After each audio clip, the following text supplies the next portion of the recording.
Hello, আসসালামু আলাইকুম। সবাই কেমন আছেন? আশা করি ভালো আছেন। আমরা গরুর মাংস রান্নার প্রসেসিং চলছে। তো আমার হাসব্যান্ড বাজার থেকে মাংস আনছে। তো আমাকে দেখাচ্ছে, "দেখো, করমার হাড়সহ মাংস এনেছি।" আ অবশ্য মাংসগুলো অনেক ফ্রেশ ছিল। ভালোই ছিল মাংসগুলো। তারপর মাংস আমি ওয়াশ করে নিলাম। ওয়াশ করে একটা পাত্রে নিয়ে নিলাম রান্নার জন্য। এখানে 2 কেজির বেশি মাংস আছে।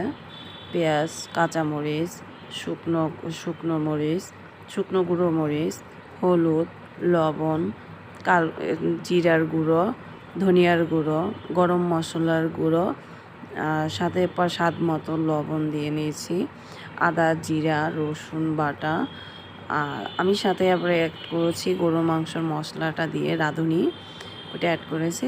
তারপর পরিমাণ মতো তেল দিয়ে হাত দিয়ে সুন্দর করে মাখিয়ে নিচ্ছি, যেন প্রত্যেকটা গায়ে যেন মশলা লাগে।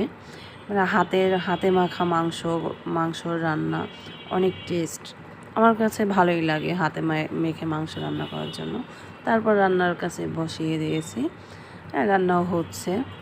এই যে ফাইনাল লুক। সবাই ভালো থাকবেন। আল্লাহ হাফেজ।